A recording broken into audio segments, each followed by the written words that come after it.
começar mais uma entrevista do Espiritismo BH. Esperamos que você goste. Espiritismo BH recebe mais uma vez nosso querido companheiro Valdir Pedrosa. Desta vez o tema é O Livro dos Médiuns. Tudo bem, Valdir? Tudo bem, Marcelo. Graças a Deus, é uma alegria e um prazer muito grande estarmos de volta. Valdir, na sequência das publicações de Kardec referentes às obras da codificação espírita, em que posição se encontra o Livro dos Médiuns? É sempre bom nós lembrarmos que, além das 5 obras principais da codificação espírita, chamadas de Pentateuco kardeciano, Kardec escreveu outras obras. Mas dentro deste contexto, o Livro dos Médiuns foi a segunda obra da codificação espírita, publicado no dia 15 de janeiro de 1861, portanto quase 4 anos após a publicação de O Livro dos Espíritos. É interessante que na edição de novembro de 1860 da Revista Espírita, Allan Kardec já anunciava que uma outra obra que precedeu ao Livro dos Médiuns, chamada de Instruções Práticas sobre as Manifestações Espíritas, já estava esgotada. E ele anunciava também que essa obra seria substituída por uma outra, que já estava no prelo e que tinha o título de Espiritismo Experimental. Em janeiro do ano seguinte, a obra veio a lume, porém com outro título, O Livro dos Médiuns ou O Guia dos Médiuns e dos Evocadores. E qual é a relação existente entre o Livro dos Médiuns e o Livro dos Espíritos?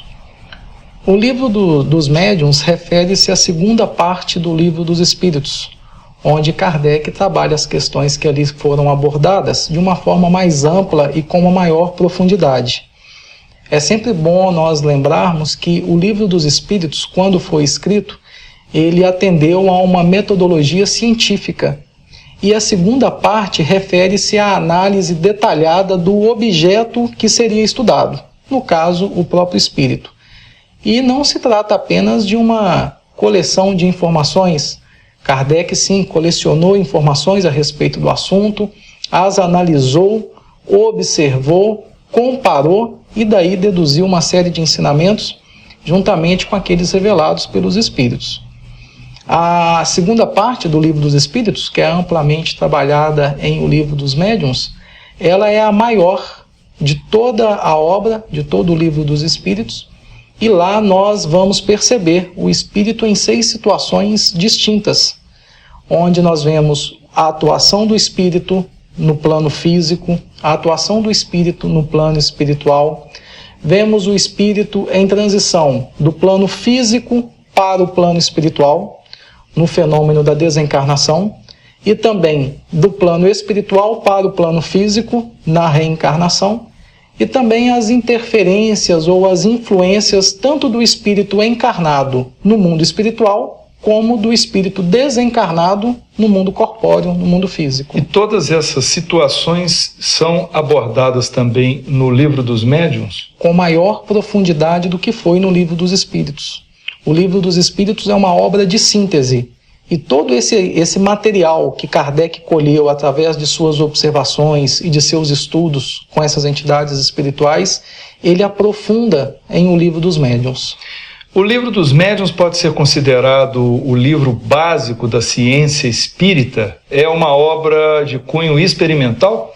É sim, pelo seguinte: todas as religiões acreditam na existência do ser espiritual, todas elas.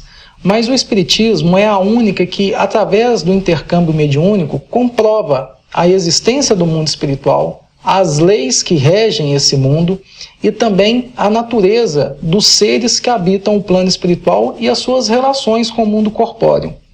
Então, baseando-se aí no tríplice aspecto do Espiritismo, filosófico, religioso e científico, se nós nos atermos ao aspecto científico, podemos sim dizer que o Livro dos Espíritos, ou melhor, que o Livro dos Médiuns é a obra básica da ciência espírita, fruto de um trabalho elaborado por Allan Kardec juntamente com o concurso de vários médiuns nas chamadas experimentações espíritas. Hoje nós chamamos de reuniões mediúnicas. E é bom frisar também para os nossos amigos que nos assistem que muitos sábios no século XIX, no século XX, muitos deles inclusive céticos, que não acreditavam em nada disso, também se lançaram nesse campo de experimentações e acabaram nos seus trabalhos concluindo pela veracidade dos fenômenos espíritas. Dentre eles aí nós podemos citar Crookes, Zohner, Delany, Flammarion, Myers, Lombroso e muitos outros que contribuíram para o embasamento da ciência espírita. Valdir, é interessante se ler junto ao título do livro que o conteúdo inclui, abre aspas, os tropeços que se podem encontrar na prática do espiritismo, fecha aspas. Por que esta preocupação de Kardec? Kardec tinha realmente essa preocupação, e ele até dizia que mediunidade é uma coisa santa e que deve ser santamente praticada. Qual que era o grande objetivo de Kardec, colocando isso logo no frontispício da obra? Ele queria deixar bem claro que a prática mediúnica, ela não pode e nem deve ser levada a efeito sem o conhecimento das leis que regem o mundo espiritual e o intercâmbio entre os homens e os espíritos. Por quê? Hoje nós já sabemos que o homem, após o seu desencarne, ele aporta a dimensão espiritual com as mesmas tendências, com os mesmos pendores, vícios e virtudes que ele já apresentava aqui no plano físico. Ou seja, não é porque desencarnou que nós viramos santos, anjos ou demônios. Continuamos com a nossa mesma individualidade. Desta forma, no plano espiritual, assim como existem aqui na Terra boas e más pessoas, no plano espiritual também nós temos a existência de bons e maus espíritos. Lembrando que essa condição de mal é temporária, é em decorrência do não conhecimento, da ignorância dessas entidades espirituais acerca da lei divina. Do atraso moral do espírito. Né? Exatamente, em função do atraso moral. Então, isso tudo deixa bem claro para a gente que essas entidades espirituais ainda infelizes, que não querem o nosso progresso moral, que não querem a vitória do bem, podem acabar nos trazendo uma série de inconvenientes, nos estimulando as nossas paixões, os nossos vícios, gerando inclusive processos obsessivos. A gente pode fazer uma comparação da seguinte forma: imagine que eu tenha que fazer uma viagem à China e eu não conheço os chineses, não conheço a sua filosofia, não conheço a sua cultura, não conheço nada na China. Se eu chego nesse país sem ter me preparado antes para entrar em relação com os habitantes de lá, eu vou ter uma dificuldade muito grande. Mas, se por outro lado eu me preparo, eu estudo, eu procuro conhecer como vivem os chineses, como é a sua cultura, os principais pontos, as principais cidades daquele país, o local específico aonde eu vou ter que ficar durante aquele tempo, quando eu chegar lá eu já não vou sofrer tanto esses efeitos. É mais ou menos isso que Kardec quer dizer. Para praticar a mediunidade, para entrarmos em contato com os espíritos, precisamos ter o mínimo de conhecimento suficiente para fazermos isso de uma forma segura, de uma forma tranquila. Sem o estudo do espiritismo, isso fica muito complicado. Daí advém os tropeços. Esse tropeço poderia ser também do mau uso da mediunidade? Sem dúvida alguma, porque a mediunidade é uma faculdade que se irradica no organismo. Então ela independe da condição moral do médium. Porém, o médium vai fazer bom ou mau uso da mediunidade de acordo com a sua condição moral. Infelizmente, existem aqueles companheiros que utilizam-se da mediunidade para prejudicar outras pessoas. E isso, com toda certeza, vai acarretar-lhe, dentro da lei de causa e efeito, os efeitos decorrentes da sua causa, do seu ato impensado, do seu ato infeliz. Valdir, vamos explorar agora o conteúdo da obra. A primeira de suas partes foi intitulada Noções Preliminares. O que Kardec abrangeu neste conteúdo? Essa primeira parte ela é dividida em 4 capítulos. No primeiro capítulo, Allan Kardec trata do tema Há Espíritos. Então ele começa a trazer alguns raciocínios para nós, da seguinte forma: esse ser inteligente que anima o nosso corpo físico, ele sobrevive após a morte deste corpo?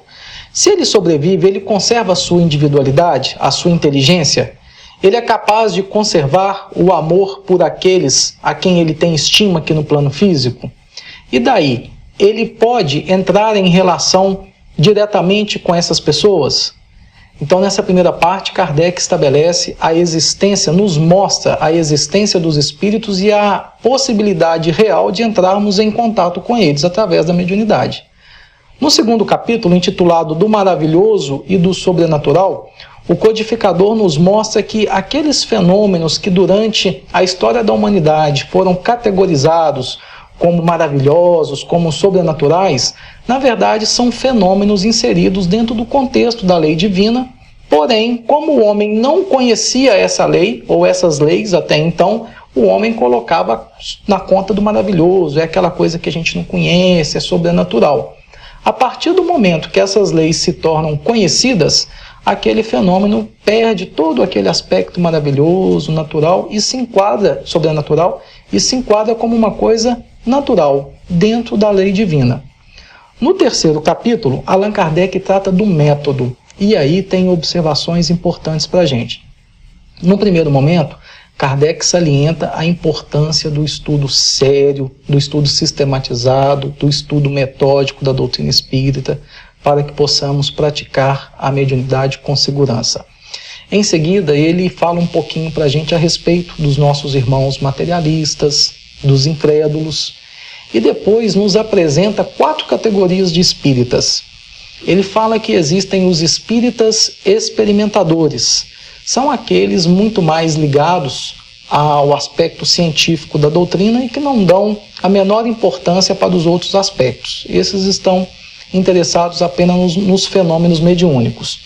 Existem também os espíritas imperfeitos. Segundo Kardec, são aqueles que gostam da parte científica, apreciam o aspecto moral e filosófico do espiritismo, mas acham que ainda não estão em condições de colocar em prática a moral sugerida pelos espíritos superiores. É aquela coisa, eu gosto, mas ainda não é para mim. Esse negócio de reforma íntima eu ainda estou longe, não dou conta de fazer.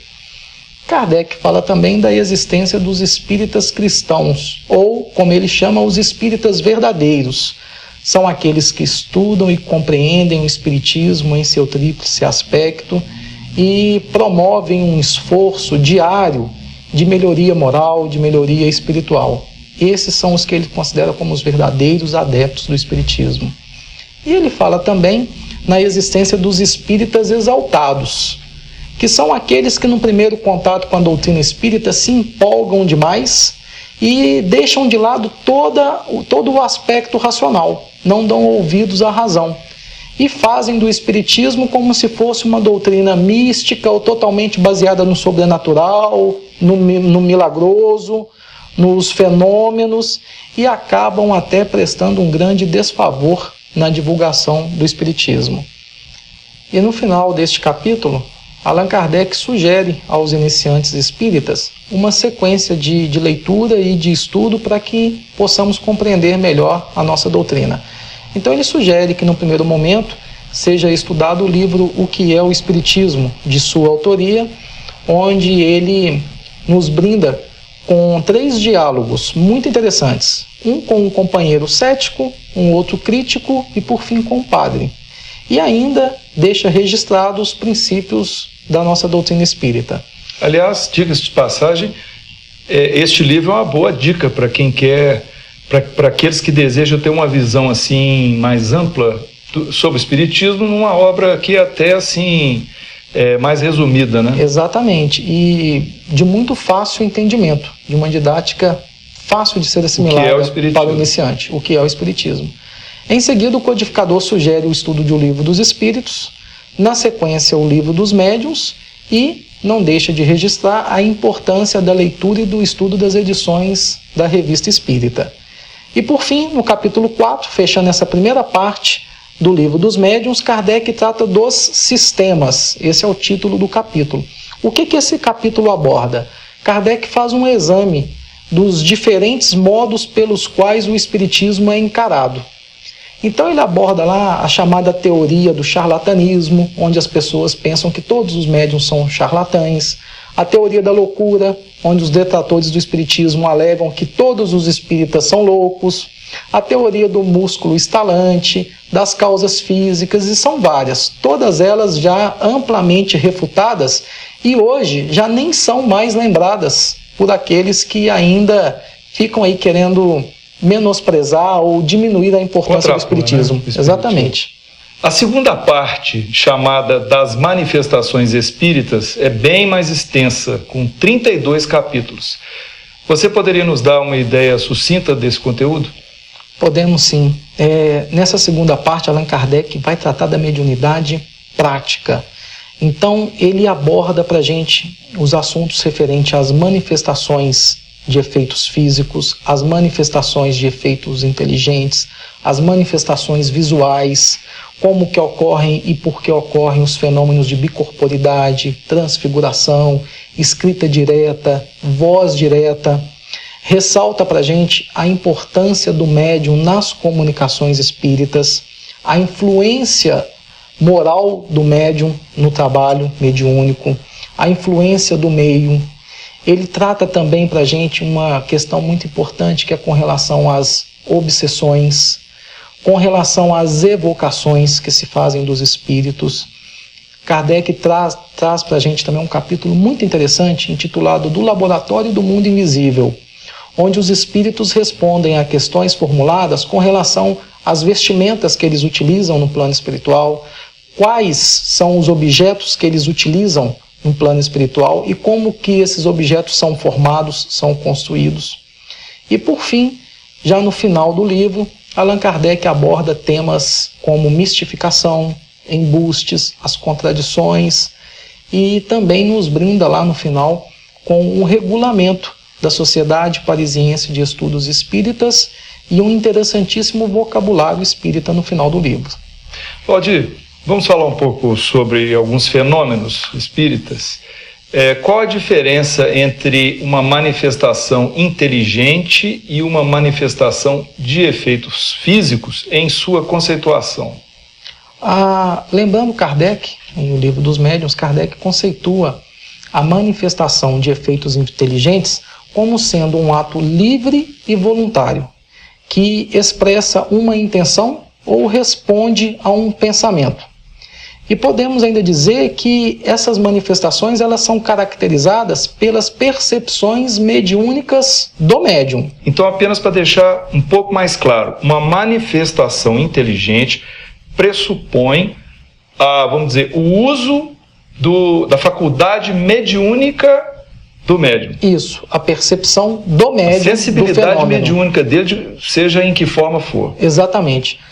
As manifestações de efeitos físicos são aquelas que se caracterizam por efeitos sensíveis, como, por exemplo, ruídos, pancadas, efeitos luminosos, os movimentos e deslocamentos de corpos, levitação.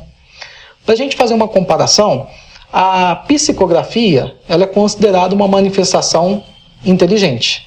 Porém, a pneumatografia, que é a escrita direta, ela é considerada de efeitos físicos. Tá, só para as pessoas compreenderem melhor. Na psicografia, um espírito está comunicando com um médium, esteja ele consciente, semiconsciente ou inconsciente, e ele está recebendo aquela comunicação e passando para o papel. Registrando no papel. Ou seja, então está se fazendo uso do recurso mediúnico, exatamente, desse aparelho mediúnico que é o médium em questão. Agora, na escrita direta, está havendo um fenômeno de efeito físico, ou seja, está aparecendo a letra direto no papel. No papel. Os espíritos escrevem diretamente sem no papel, auxílio do médium, ou até como acontecia na época de Kardec, sem auxílio da chamada sexta peão. É uma ação direta dos espíritos. Um outro exemplo que a gente pode citar, o caso da psicofonia. O espírito comunica utilizando o aparelho vocal do médium, as suas condições mediúnicas. No caso da pneumatofonia, ou voz direta, o espírito fala diretamente no ambiente sem interferência mediúnica. Ele está usando talvez um fluido, um ectoplasma do médium de efeitos físicos. Alguns autores espíritas chamam até de gargantas ectoplásmicas, né? Eles utilizam o médium, o O ectoplasma do médium de efeitos físicos plasmam essas gargantas e através dali a sua voz o som da sua voz vibra no ar, fazendo com que todos que estejam no recinto sejam capazes de escutá-la. Então, uma manifestação de efeito físico, qualquer pessoa percebe. Qualquer pessoa percebe. Já a outra precisa, né, a manifestação inteligente, aí é necessário que haja o médium para que ela aconteça. Um outro exemplo, um médium dotado de faculdades mediúnicas visuais. Só ele vê um espírito presente numa reunião mediúnica. É um efeito que podemos considerar como sendo um efeito inteligente, está utilizando a faculdade mediúnica do médium. Efeito inteligente. Mas, se o espírito se materializa, independente dele se tornar tangível ou não, se ele se materializa tornando-se visível a todos que estão ali no ambiente, caracteriza-se uma manifestação de efeitos físicos. Valdir, vamos prosseguir então com os fenômenos, alguns fenômenos interessantes. Explica, por favor, a bicorporeidade. A bicorporeidade é um fenômeno que, inclusive, algumas pessoas confundem com a bilocação. O que é a bilocação? O que é a bicorporeidade? A bicorporeidade é quando um espírito de uma pessoa encarnada se mostra visível em um outro ambiente, em um outro local, ao mesmo tempo. Quando esse espírito ele se desloca para um outro ambiente, mas não se torna visível, aí nós temos o fenômeno da bilocação. Na bicorporeidade, não. O espírito, o corpo físico está num local, algo que Kardec chama de emancipação da alma, outros autores tratam como desdobramento. O espírito se desdobra juntamente com o seu corpo espiritual, chamado de perispírito, e se mostra em um outro local ao mesmo tempo. Então aí nós temos a bicorporeidade. No livro dos médiuns, Allan Kardec traz alguns exemplos interessantes. Uma senhora, esposa de um dos seus amigos, ela via durante várias noites no seu quarto uma senhora que vendia frutas próxima à sua residência, mas com a qual ela não tinha amizade, não mantinha nenhum vínculo. Ela simplesmente via essa senhora no seu quarto num horário em que aquela senhora estava dormindo na sua residência. E ela até se assustou com aquilo a primeira vez, porque era uma pessoa fora do seu ciclo de amizades. De uma outra vez, essa senhora, tendo um irmão que vivia na Califórnia, nos Estados Unidos, recebeu à noite a visita do seu irmão. Ela viu o seu irmão dentro do seu quarto e ficou até com medo, talvez pensando que o seu irmão houvesse desencarnado. Dias depois, ela recebeu uma carta do irmão que atestava que ele estava vivo, que ele não havia desencarnado. Kardec conta também um outro caso muito interessante de um senhor que resolveu não se casar. Porém, a família pressionava para que ele se casasse com uma jovem de uma cidade vizinha, nos arredores de Paris. E ele, sempre postergando, não queria casar. Até que, numa noite de Corpus Christi, esse senhor viu, dentro do seu quarto, o espírito de uma jovem muito bonita, com um traje característico da festa de Corpus Christi, como eles comemoravam naquela época, com flores. E essa jovem, inclusive, estendeu as mãos para ele. Quando a visão se desfez, ele correu e perguntou para os empregados da sua casa se alguém tinha entrado na residência. E foi dito que não, ninguém tinha entrado. Passou-se um ano. E ele, atendendo aos apelos insistentes da sua família, ele resolveu ir então àquela cidade para conhecer a moça, que todo mundo queria que ele se casasse com ela. Quando ele entrou na casa dessa moça, era também um dia de Corpus Christi, ela estava vestida e com as flores, uma imagem, uma aparência muito semelhante de um ano atrás. E ele prontamente reconheceu aquela moça que ele estava vendo pela primeira vez fisicamente na sua vida, como sendo aquele espírito que um ano atrás ele tinha visto no seu quarto. E logo em seguida, a moça deu um grito pavoroso e desmaiou. Quando ela recobrou a consciência, ela reconheceu o companheiro e disse que já tinha estado com ele há um ano atrás. Acabou que os dois se casaram como queria a família. E Kardec também traz dois casos retirados da igreja, e ele cita lá no livro dos médiuns.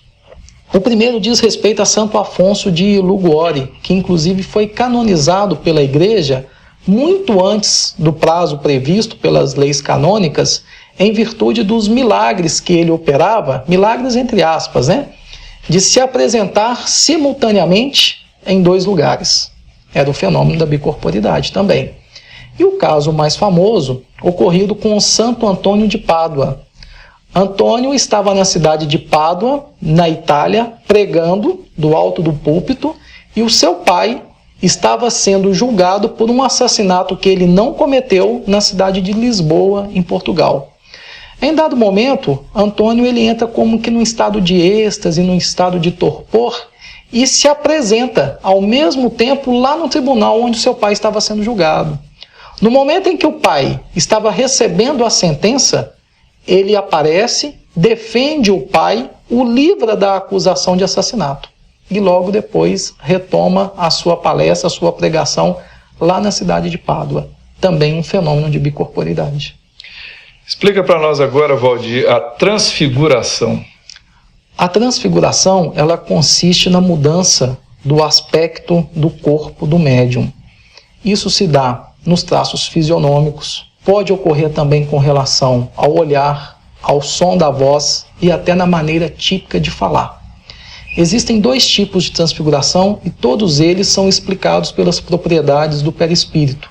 Kardec fala isso com muita tranquilidade no Livro dos Médiuns.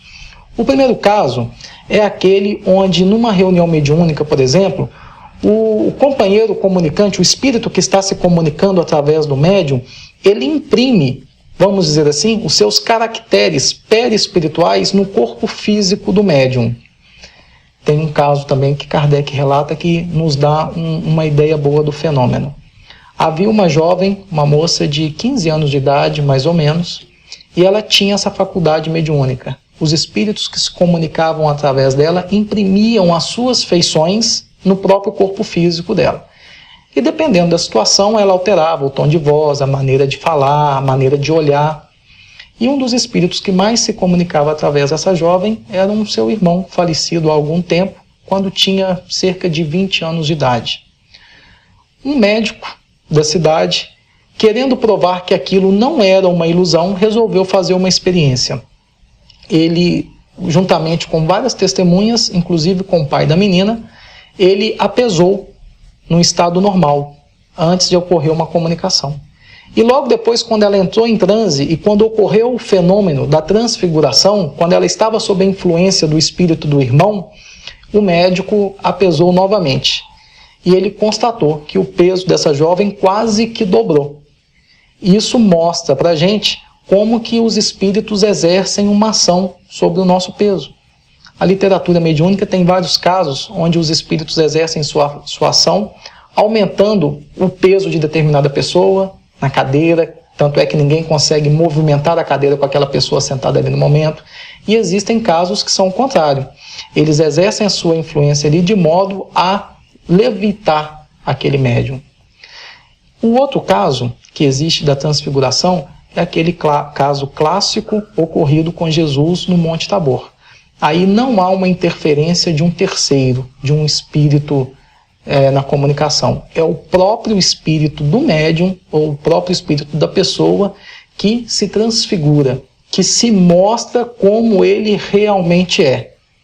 Na passagem da transfiguração, Jesus sobe ao Monte Tabor com 3 de seus apóstolos, Pedro, João e Tiago, e lá ocorre uma verdadeira reunião mediúnica, com a materialização de Moisés e de Elias, fenômeno de voz direta, né? E também os apóstolos, quando acordam no meio da madrugada, eles se assustam com aquela visão toda e dizem que Jesus, as vestes de Jesus resplandeciam e que o seu rosto brilhava como o sol. Era um fenômeno de transfiguração, onde Jesus, enquanto espírito, se sobrepunha ao seu corpo físico, se mostrando em toda a sua sublimidade espiritual. E a mediunidade poliglota, também chamada de xenoglossia? A mediunidade poliglota, ou o médium poliglota, é aquele através do qual o espírito comunicante ele fala ou escreve em idiomas desconhecidos pelo médium, pelo menos nessa encarnação. Essa é a mediunidade poliglota, também chamada de xenoglossia. Às vezes até canta, né? Canta músicas em outra língua. Exatamente.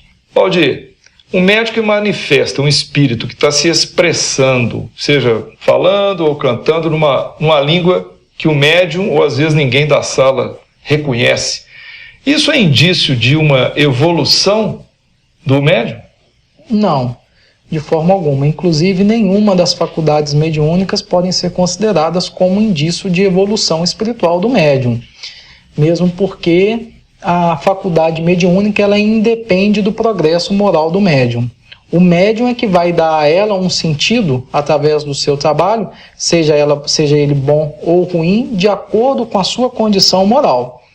O que acontece é que até o apóstolo Paulo, em uma das suas epístolas, ele cita que não há utilidade em uma manifestação onde, como se dizia na época, né, onde se profetiza em uma língua diferente daquela das pessoas que estão ali ouvindo, porque não vai haver utilidade, não vai haver ganho para aquelas pessoas. Elas não vão compreender, não vão conseguir se instruir acerca daquele ponto. Ou seja, então a utilidade seria apenas demonstrar uma possibilidade de um recurso de intercâmbio. Exatamente. Né? Agora, para todos nós, né, tendo em vista que todos nós, em menor ou maior grau, somos também médiuns, o que caracteriza a evolução espiritual é o esforço que nós fazemos no dia a dia para domar as nossas más tendências, para nos corrigirmos, nos melhorarmos e praticarmos o bem. Pela qualidade das mensagens, pela elevação moral das mensagens que o médium recebe, pelas suas companhias espirituais, podemos também deduzir a sua evolução espiritual, mas não pela faculdade mediúnica em si. Valdir, para que a gente possa encerrar, comente sobre o capítulo 18, especificamente intitulado Dos Inconvenientes e Perigos da Mediunidade.